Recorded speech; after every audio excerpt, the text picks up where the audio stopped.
The orange flames danced across the surface of New Haven as Admiral Zethric watched from his command ship. The human colony was burning, just like the 12 others his fleet had destroyed in the past 2 years. Black smoke rose from the cities below, and the last of the human defense ships had gone silent 3 hours ago.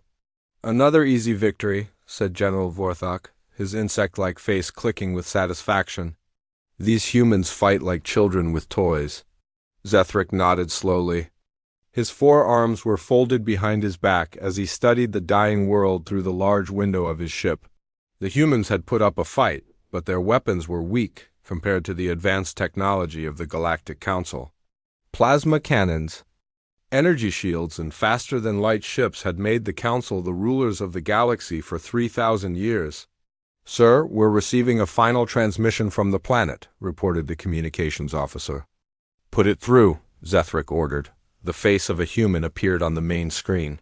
He was young, maybe 30 years old, with short brown hair and tired eyes. Captain Jake Morrison of the Human Defense Force looked directly at the camera as explosions lit up the sky behind him. "This is Captain Morrison of New Haven Defense Command," he said, his voice steady despite the chaos around him. "To the Galactic Council forces, I want you to know that this isn't over. You think you've won, but you have no idea what you've awakened. Earth remembers every world you've taken from us, every life you've destroyed. And when the time comes, we will make you pay for what you've done here." The transmission ended as a bright flash filled the screen. The human command center had been destroyed by Council bombardment. "Brave words from a dying species," Vorthak laughed. "What can these primitives possibly do against the might of 12 civilizations?" Zethric wasn't laughing. Something about the human's final message bothered him. There had been no fear in Captain Morrison's eyes, no desperation, just cold certainty. "It was the look of someone who knew a secret. Status report," he commanded. "All human military targets destroyed," reported the tactical officer. "Population centers neutralized. No significant resistance remaining. What about their fleet?" "How many ships did they have in orbit?" 17 vessels, sir, all destroyed or disabled." Zethric frowned. Intelligence reports had suggested humans possessed at least 50 ships at New Haven. Where were the others? "General, what do we know about human fleet movements in this sector?" Vorthak consulted his datapad. "Our scouts report that most human ships fled before we arrived. Typical coward behavior. They abandoned their colonies to save their own lives." "Or they're regrouping somewhere else," Zethric muttered. "Sir?" The communications officer looked puzzled. "The humans don't have anywhere to regroup. We've destroyed their shipyards, their supply stations, their major colonies. They're broken people running from world to world." Zethric studied the tactical display showing the conquered human territories. Red markers indicated destroyed colonies with only a few yellow dots representing worlds that had been abandoned before Council forces arrived. The pattern looked like a complete victory, but something felt wrong. "How long have we been fighting the humans?" he asked. 2 years, 4 months, and 16 days, Vorthak replied immediately. "Since they refused to surrender when we first contacted them. And in all that time, have we captured any of their advanced technology?" "Sir, think about it, General. The humans developed faster-than-light travel independently. They built energy weapons and defensive systems. They even had some kind of quantum communication network. But every time we destroy one of their ships, we find only basic technology. Where are their research facilities, their advanced laboratories?" Vorthak shifted uncomfortably. "Perhaps their technology isn't as advanced as we thought. Maybe our intelligence was wrong. Or maybe they're hiding something." Before Vorthak could respond, alarms began ringing throughout the ship. The tactical display lit up with warning. "Signals, report," Zethric barked. "Sir, we're detecting massive energy signatures from the inner system," the sensor officer called out. "Something big is powering up near the gas giant." "How big?" "Readings are off the scale, sir. Whatever it is, it's generating more power than our entire fleet combined." Zethric felt a chill run down his spine. "Show me." The main screen shifted to display the outer edges of the New Haven system. At first, there was nothing but empty space, and the distant glow of the gas giant. Then slowly, shapes began to appear. Long, sleek vessels that seemed to bend light around their hulls. "Those aren't human ships," Vorthek whispered. "They don't match any design in our databases." But Zethrak knew better. The ships were definitely human, but they were unlike anything the Council had encountered before. These weren't the crude metal boxes the humans had been using in their defense fleets. These were something else entirely. "How many?" he asked. "Counting.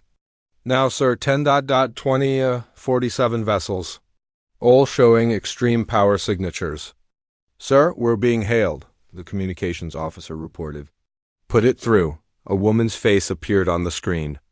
She was older than Captain Morrison, maybe 50, with gray hair and the bearing of someone who had commanded fleets for decades. Her uniform was different too, more advanced looking. "This is Admiral Susan Parker of the Terran Federation Defense Force," she said calmly. "You are in violation of human space." "I am Admiral Zethrak of the Corvani Empire," he replied, trying to keep his voice steady. "By order of the Galactic Council, this system is under our authority." "Your authority ended the moment you attacked our colonies," Parker said. "You have 1 hour to withdraw all Council forces from human space." Zethrak's mandibles clicked in what his species considered laughter. "You cannot be serious. We have just destroyed your colony. Your ships are no match for Council technology." "Have we?" Parker asked quietly. "Computer, show the Admiral what happened to his scout ships." The display changed to show the wreckage of 3 Council vessels floating in space, but this wasn't normal battle damage. The ships had been cut apart with surgical precision, their hulls dissected like specimens in a laboratory.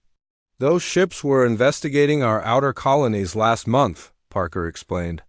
"We wanted to see what you were capable of." "We learned quite a lot."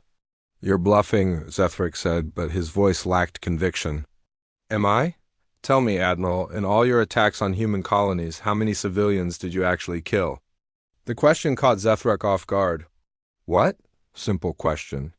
"How many human civilians died in your conquest?"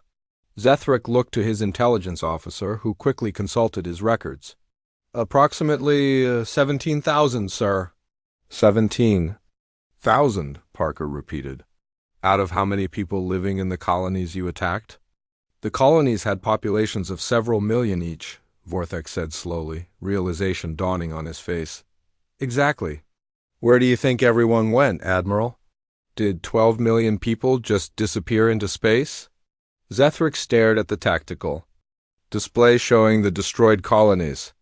Empty cities, abandoned facilities, minimal casualties. The humans hadn't been defeated at all. They had been evacuated.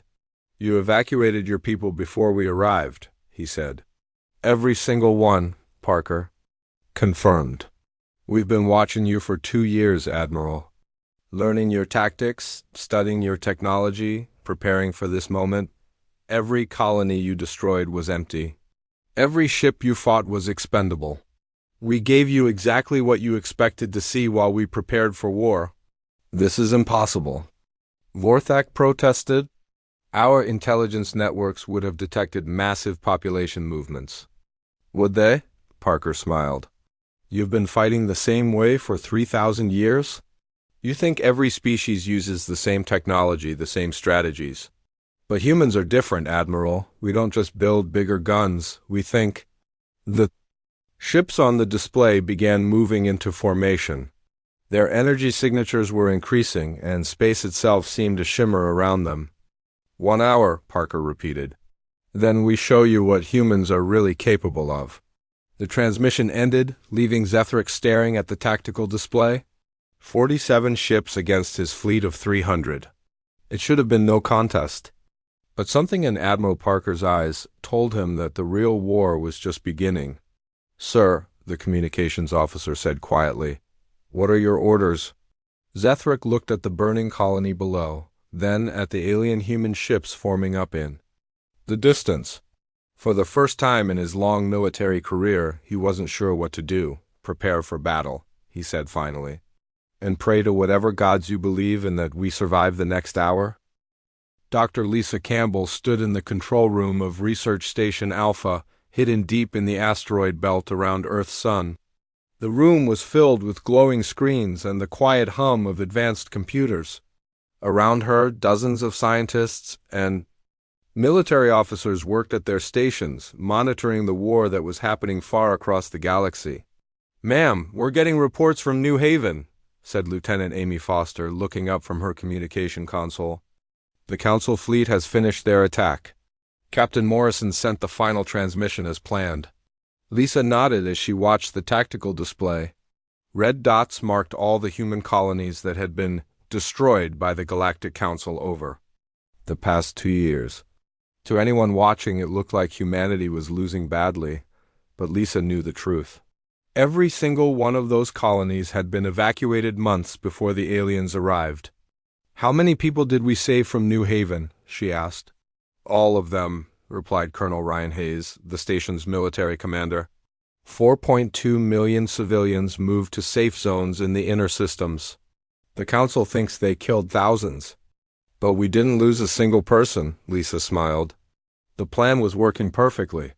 For 2 years, humanity had been putting on a show for the Galactic Council. They had built fake colonies, left behind old ships, and made it look like they were running scared.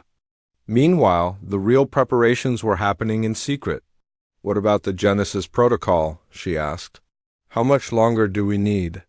"Dr. Peterson's team says 72 hours, Ryan replied. "The quantum networks are almost ready. Once we activate them, every human ship in the galaxy will be connected through space and time itself." Lisa looked at the screens showing the Council's celebration broadcasts. Alien leaders were giving speeches about their great victory over the primitive humans. Emperor Kralix of the Andromedans had declared a holiday. The insect-like Corvani were planning victory parades. None of them suspected that they had been fighting ghosts. "Phase 1 is complete," she announced to the room. "All civilian populations are safe. All military assets are in position. The Council believes they've won a war when they've actually been helping us prepare for one." The truth was that humanity had been planning this moment for 30 years. When the Galactic Council first made contact with Earth, they had seemed friendly. They offered to share technology and welcome humanity into their galactic community. But human intelligence officers had quickly learned the truth. The Council only contacted species when they were ready to conquer them. "Dr. Campbell," called out Dr. Marcus Peterson from his workstation, "the quantum computers are showing some interesting data. Every time the Council attacks one of our fake colonies, we learn more about their technology." Lisa walked over to look at his screen. It showed detailed analysis of Council weapons, shields, and ship designs. "How accurate is this information?"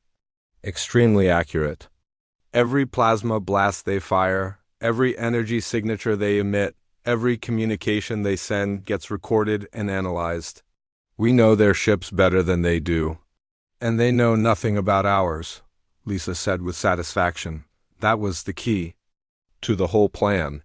While the Council was busy destroying empty human colonies, real human scientists were working in secret research stations like this one. They weren't building bigger guns or stronger shields. They were working on something completely different, something the Council had never seen before. "Show me the Genesis ships," Lisa ordered. The main screen changed to display a view of space near Jupiter. At first it looked empty. Then, slowly, shapes began to appear as their stealth systems powered down. The ships were beautiful in a deadly way. They were long and sleek, with curves that seemed to bend light around them. Their hulls were made of materials that didn't exist in Council databases. 237 vessels ready for combat, reported Captain Ben Rodriguez from the bridge of the UFS Defiance. "All systems showing green, crews are ready." Lisa felt a moment of pride. These weren't the crude metal boxes that humanity had been using to fool the Council. These were the real human warships, built with technology that had been developed in secret over decades. Each ship was powered by quantum reactors that could bend space and time. Their weapons didn't just destroy targets. They could erase them from existence. Dr. Campbell, Amy called out, we're getting a priority message from our spy network. Lisa turned to listen. Humanity had agents throughout Council space, disguised as traitors, diplomats, and refugees. They had been feeding information back to Earth for years. This is Agent Miller reporting from the Corvani homeworld, came a voice through the speakers. The Council is completely unprepared for any serious resistance.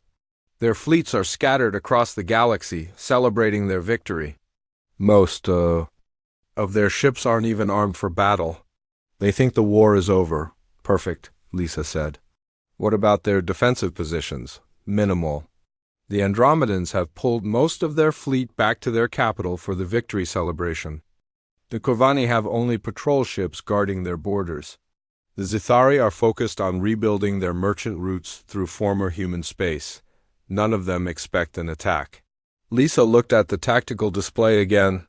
The Council had 12 different species with hundreds of star systems. Their combined fleets numbered in the thousands, but they were spread out, relaxed, and completely unprepared for what was coming. Colonel Hayes, she said, send the activation signal to all human assets. It's time to show the galaxy what we're really capable of. Ryan nodded and began typing commands into his console. Across human space, hidden bases began powering up. Ships that had been disguised as asteroids activated their systems. Space stations that had been dark for months suddenly came online. Signal sent, Ryan reported. All units acknowledge. The counterattack begins in 72 hours. Lisa walked to the large window that looked out into space. She could see Earth in the distance, blue and peaceful. It was hard to believe that this quiet planet was about to change the balance of power in the galaxy. Dr. Campbell, Dr. Peterson called out. I'm getting reports from our deep space sensors. Something's happening in the outer colonies? What kind of something? The Council sent scout ships to investigate some of our abandoned research stations. They're not coming back, Lisa smiled. The outer colonies hadn't been completely abandoned. Small teams of human scientists had stayed behind to test the new weapon systems.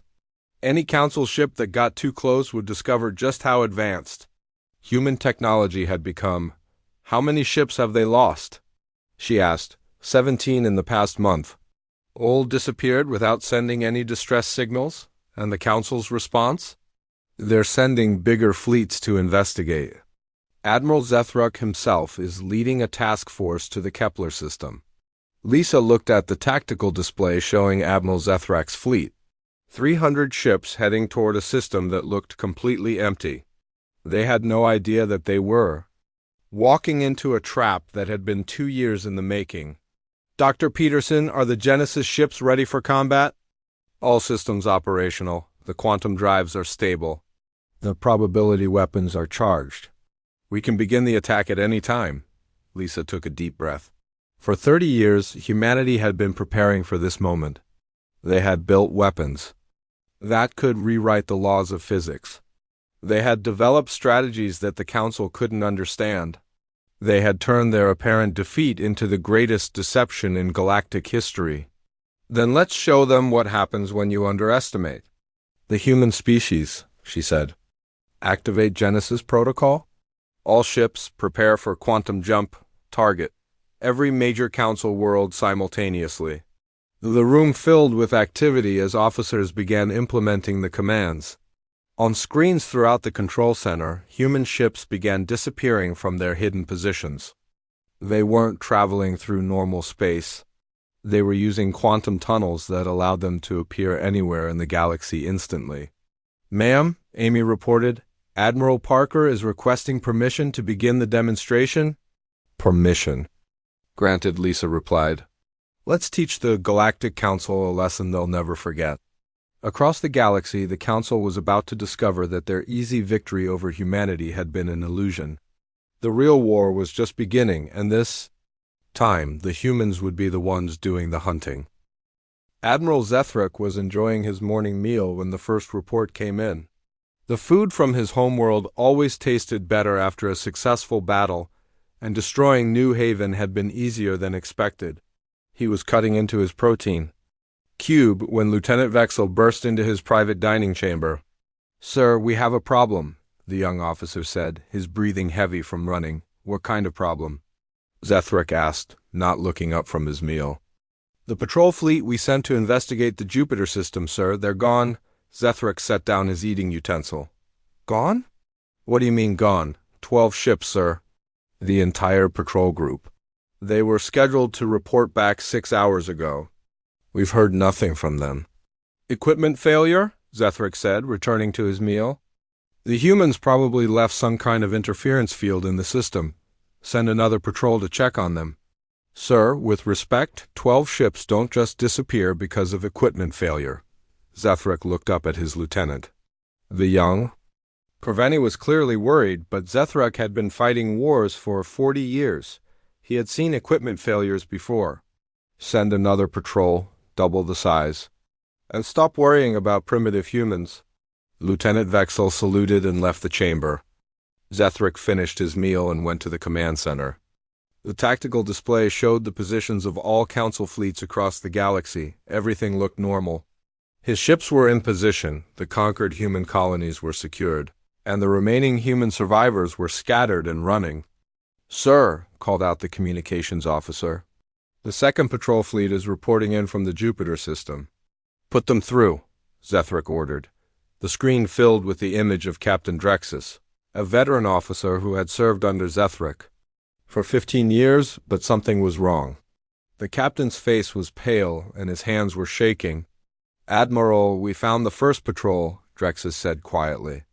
"And they're dead, sir." "All of them, but the ships ... The ships are still intact." Zethric frowned. "Explain." "It's hard to describe, sir. The ships are floating in space, but they've been cut apart. Not by weapons, not by explosions. They look like someone took them apart piece by piece to study them." "Show me." The screen changed to display the wreckage of the patrol ships. Zethric had seen battle damage before, but this was different. The ships had been dissected with surgical precision. Hull plates had been removed carefully. Engine components had been extracted intact. It looked like a scientist's laboratory, not a battlefield. "Captain, what are your sensor readings?" "That's the strange part, sir. I'm not detecting any weapon signatures. No energy residue from plasma cannons or missile explosions. Whatever did this, it didn't use any technology we recognize." Zethric studied the images. "Any signs of the attackers?" "No, sir." "The system appears empty, but ... Drexus hesitated. "But what? My science officer is picking up some unusual readings near the gas giant. Energy signatures that don't match anything in our databases." Before Zethric could respond, alarms began ringing throughout his ship. The tactical display lit up with warning signals. "Report!" he barked. "Sir, we're getting an emergency transmission from Captain Drexus," the communications officer said. "They're under attack." "Put it through." The screen showed Captain Drexus on his bridge, but everything was chaos. Sparks flew from damaged consoles and the lights were flickering. "Admiral, we're taking heavy fire," Drexus shouted over the noise. "But I can't see what's shooting at us." "Explain." "The attackers are using some kind of stealth technology. They're invisible to our sensors. My weapons officer can't get a lock on them." Zethric watched in horror as sections of Drexus's ship began to disappear. Not explode, not burn, but simply vanish as if they had never existed. "Captain, get your ship out of there now." "I'm trying, sir, but our engines are gone. They just stopped being there." The transmission ended as Drexus's ship disappeared entirely. Not destroyed, not damaged, just gone. The tactical display showed empty space where moments before there had been a full battle fleet. "How many ships did we lose?" Zethric asked quietly. 24. "Vessels, sir. The entire second patrol plus a support group that went to help them." Zethric stared at the empty space on the display. 36 ships in total had vanished in the Jupiter system. Not destroyed by superior firepower, not outmaneuvered by better tactics. They had simply been erased. "Sir," the sensor officer called. "Out. I'm detecting massive energy readings throughout the Sol system. Whatever's out there, it's big." "How big?" Readings are off our instruments, sir. The power levels are unlike anything we've ever seen. Zethric made a decision. Prepare the fleet for battle. All ships, maximum alert. We're going to the Sol system. Sir, is that wise? General Vorthok asked. We don't know what we're dealing with. That's exactly why we need to find out, Zethric replied. If the humans have some kind of new weapon, we need to know about it before they use it against our other fleets. The journey to the Sol system took 3 hours. Zethric spent the time studying every report about human technology. According to Council intelligence, the humans had developed faster-than-light travel and basic energy weapons. Nothing in their files suggested they possessed anything capable of making entire fleets disappear. Admiral, the sensor officer reported as they approached the system's edge. I'm picking up multiple contacts. Large vessels, unknown configuration. How many? Counting 47 ships, sir. They're massive. Each one is generating more power than our entire fleet. Show me. The main screen displayed the solar system. At first, Zethric saw nothing unusual. Then, gradually, shapes began to appear. Long, sleek vessels that seemed to bend light around them. They were beautiful in a deadly way, unlike anything. In Council databases, those are human ships, he said quietly. They don't match any known human designs, Vorthok protested. They're human, Zethric insisted. Look at the formation. It's defensive but confident. They're not running or hiding, they're waiting for us. Sir, we're being hailed, the communications officer announced. Put it through. Admiral Susan Parker's face appeared on the screen. She looked calm, almost relaxed, like someone who held all the winning cards in a game. Admiral Zethric, she said politely. Welcome to the Sol system. I'm afraid you're not welcome here. I am Admiral Zethric of the Corvani Empire, he replied, trying to sound confident. By order of the Galactic Council, this system is under our authority? Your authority ended when you started murdering innocent people, Parker said. You have 1 hour to leave human space. You cannot be serious. We have 300 ships. You have less than 50. Do we? Parker smiled. Computer, show the Admiral what he's really facing. The tactical display changed to show the true scope of the human fleet. Ships were appearing everywhere, materializing out of empty space. Not 47 vessels, but hundreds. They surrounded the Council fleet completely. Stealth technology, Zethric whispered. Among other things, Parker confirmed. We've been watching you for a long time, Admiral. We know how you fight. We know how you think, and we know how to stop you. The Council has ruled the galaxy for 3,000 years, Zethric said. You cannot challenge us. Watch us, Parker replied. You destroyed our colonies. You killed our people. You thought you were conquering a primitive species. But you were wrong. We're not primitive. We're patient. The human ships began to move. Their formation was unlike anything Zethric had ever seen. They didn't move like normal spacecraft. They seemed to slip through space itself, appearing and disappearing at will. What are you? He asked. We're what you created, Parker answered. When you attacked our colonies, you gave us a common enemy. When you scattered our people, you forced us to unite. When you underestimated us, you gave us the element of surprise. Every attack you made on us made us stronger. This is impossible, Vorthok said. No species develops this kind of technology in just 2 years. 2 years? Parker laughed. We've been preparing for this moment for 30 years. Ever since your first contact team made it clear that the Council only offers 2 choices, submit or die, the space around the Council fleet began to shimmer. Zethrac's instruments were going crazy, showing readings that made no sense. What's happening? He demanded. We're giving you a demonstration, Parker said. Something to think about during your retreat. One of Zethrac's ships suddenly stopped existing. Not destroyed, not damaged, just gone.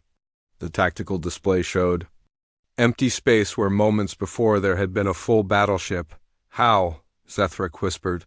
We don't just build better weapons, Admiral. We build better physics. Your ship didn't get destroyed. It got edited out of reality. Another ship disappeared. Then another. Stop this, Zethric shouted. 1 hour, Parker repeated. Leave human space or we'll show you what we're really capable of. The transmission ended. Zethric stared at the tactical display, watching his ships disappear one by one. Not destroyed in battle, but simply ceasing to exist. Sir, the helmsman asked quietly, orders? Zethric looked at the human ships surrounding his fleet. Hundreds of vessels with technology that defied understanding. Weapons that could rewrite the laws of physics. An enemy that had been preparing for this moment for decades. Signal all ships, he said finally. Retreat to the edge of the system. We need to warn the Council. Are we surrendering, sir? Vorthak asked. The hour passed slowly for Admiral Zethric. He sat in his command chair, watching the human ships on the tactical display. They hadn't moved much, but their energy readings kept climbing higher. His science officer had given up trying to understand. The readings. The numbers were beyond anything in Council records. Sir, 30 minutes remaining, reported Lieutenant Vexel. Any word from the Council? Zethric asked. We've been trying to send messages, but something is blocking our communications. The humans have some kind of jamming technology we can't break through, Zethric nodded grimly. Even their communication systems were more advanced than Council technology? He looked at the tactical display again. His fleet of 300 ships was completely surrounded by human vessels that could appear and disappear at will. General Vorthak, he said. What do you think our chances are if we fight? The old general studied the display carefully. Against normal opponents, we could win. But these aren't normal opponents. They made 3 of our ships disappear without firing a single shot we could detect. If they can do that to 3 ships, they can do it to all of them. Sir, called the sensor officer. The human energy readings are spiking again. All their ships are powering up something big. Before Zethric could respond, Admiral Parker's face appeared on the main screen again. She looked exactly the same. As before, calm and confident. Your time is up, Admiral, she said simply. Since you've chosen to stay in our space, we'll help you leave. Admiral Parker, Zethric said quickly, we need to talk. The Council must know what we're dealing with. Give us safe passage and we can negotiate. Negotiate? Parker raised an eyebrow. You spent 2 years burning our colonies and killing our people. Now you want to negotiate? Those were orders from the Council. I was following military protocol. So were the officers who destroyed Earth's first colony ship 50 years ago, Parker replied coldly. So were the commanders who bombed the refugee camps on New Terra. You've been following your protocols for decades.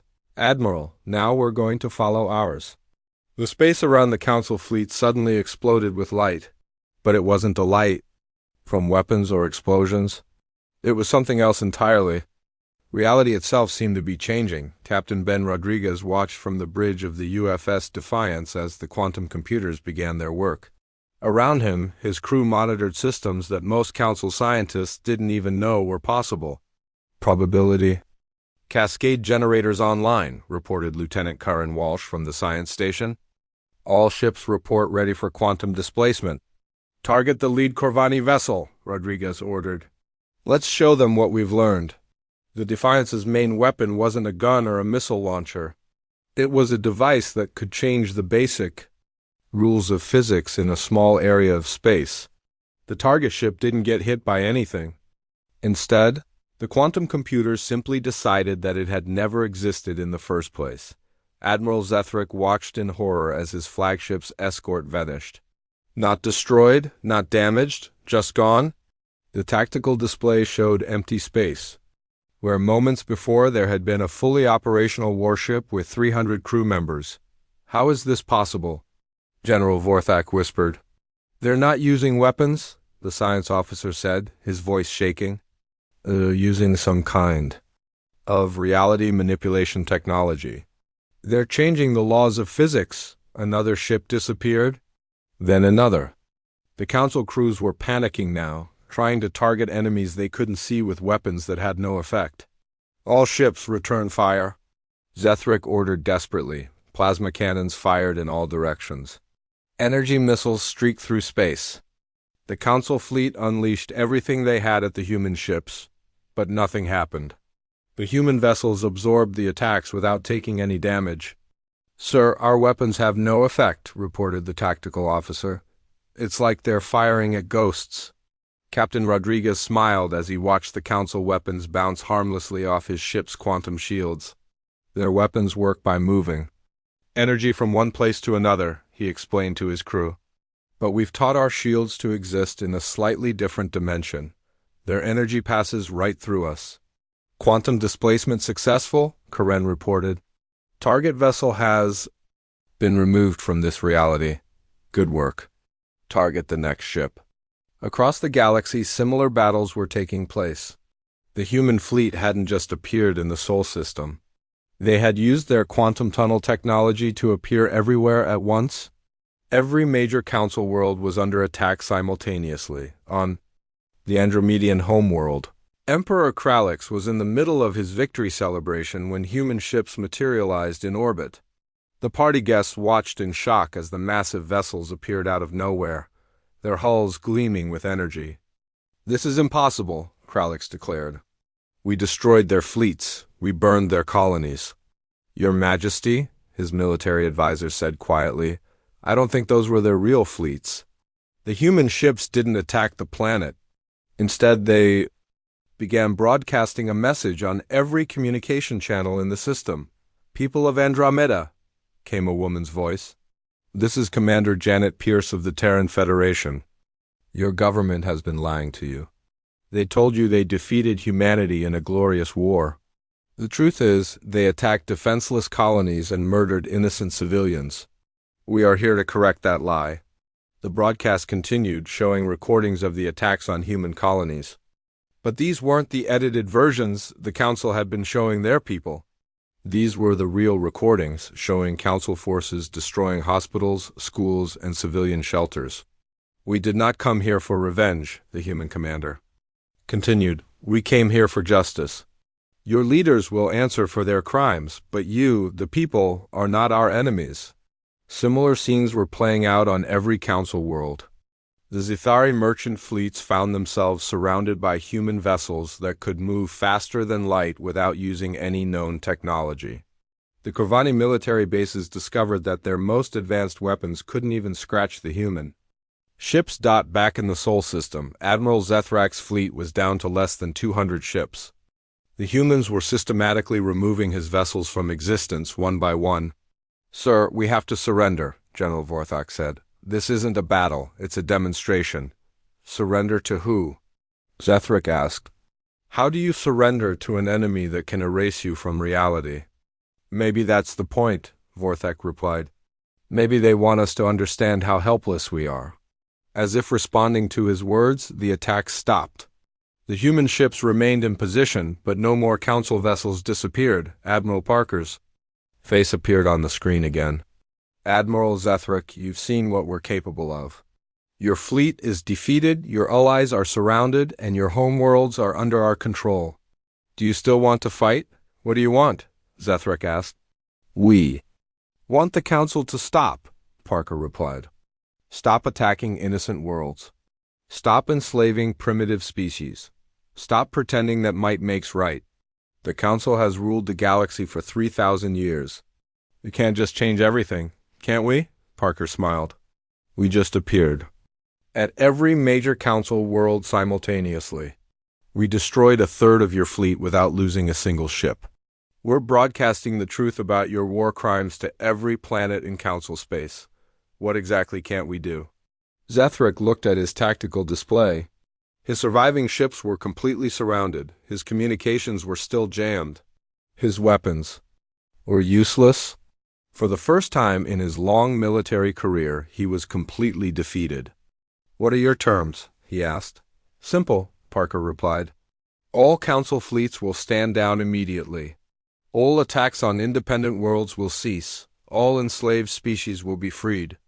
And the Council will submit to a new galactic government based on cooperation instead of conquest.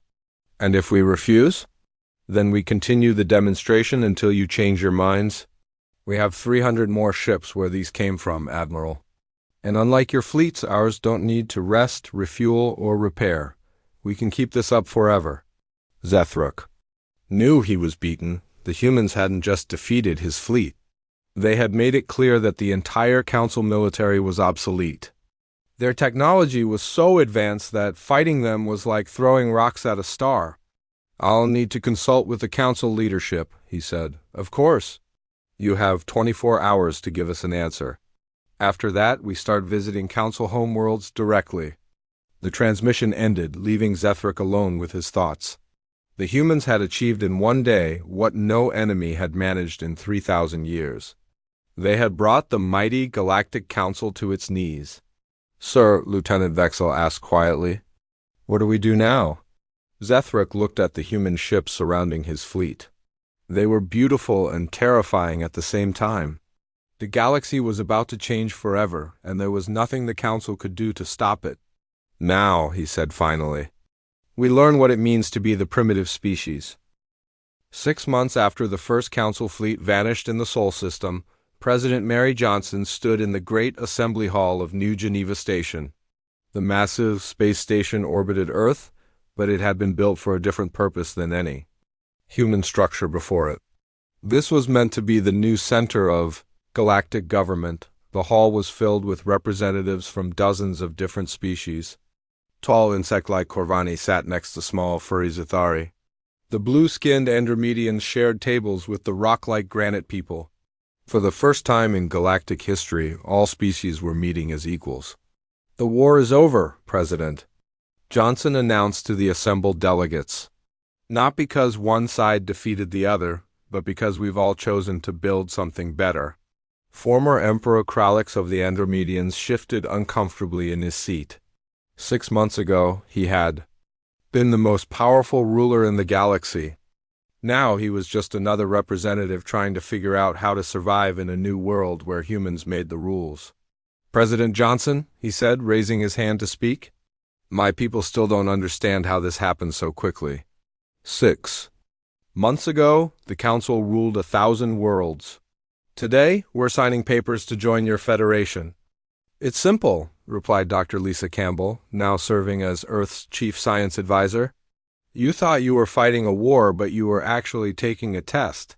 Every attack you made on our colonies taught us about your technology and your tactics. Every victory you celebrated showed us your weaknesses." Admiral Zethric, now wearing the plain uniform of a Federation observer rather than his old council decorations, nodded slowly. "We were so confident in our superiority that we never considered we might be wrong. The Council made the same mistake that every empire makes," said General Chris Martinez, the Federation's military commander. "You assumed that bigger guns meant better technology. You thought that controlling more territory meant you were more advanced, but you never asked the important question. Which was?" asked General Vorthak. "What if someone approached the problem completely differently?"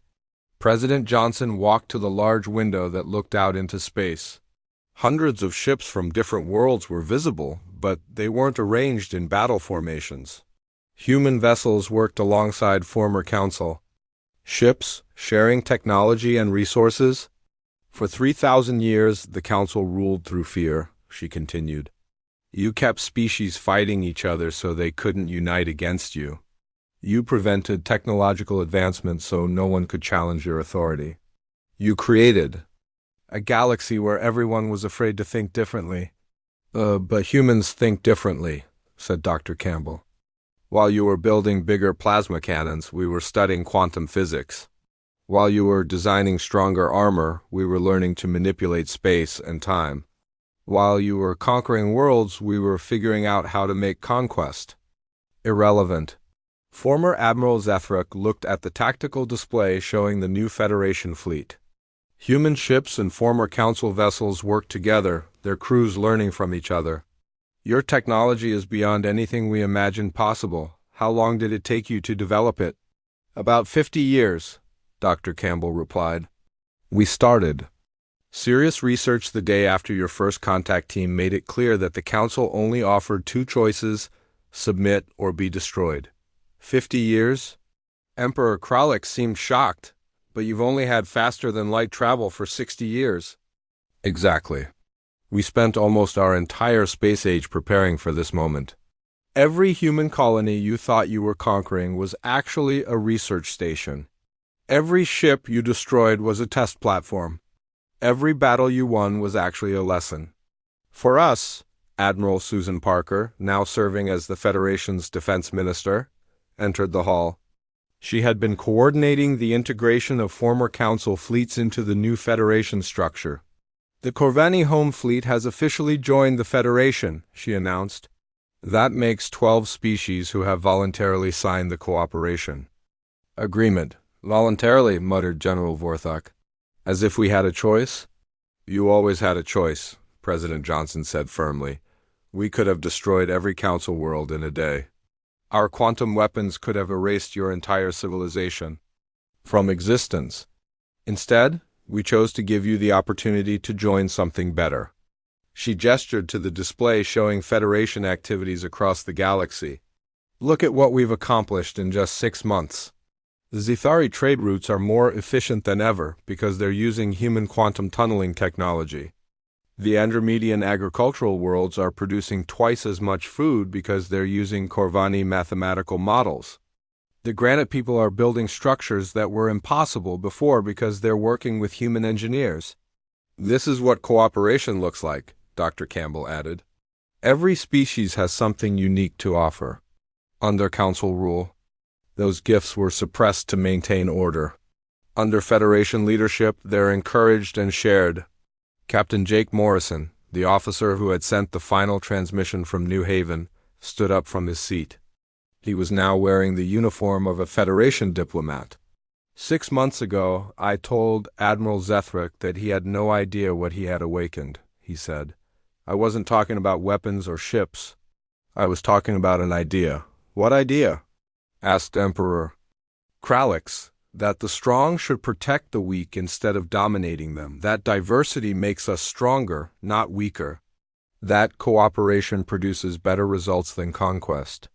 Morrison looked around the room at all the different species working together. The Council taught the galaxy that might makes right. We're teaching it that right makes might. Dr. Peterson, the scientist who had developed the Genesis Protocol, entered the hall carrying a datapad. President Johnson, we've received the final reports from all Federation worlds. The transition is complete. What about resistance? Asked General Martinez. Minimal. Most Council species are discovering that life under the Federation is better than life under the Council. No more tribute payments to support massive military fleets. No more fear of being conquered by neighbors. No more restrictions on technological development.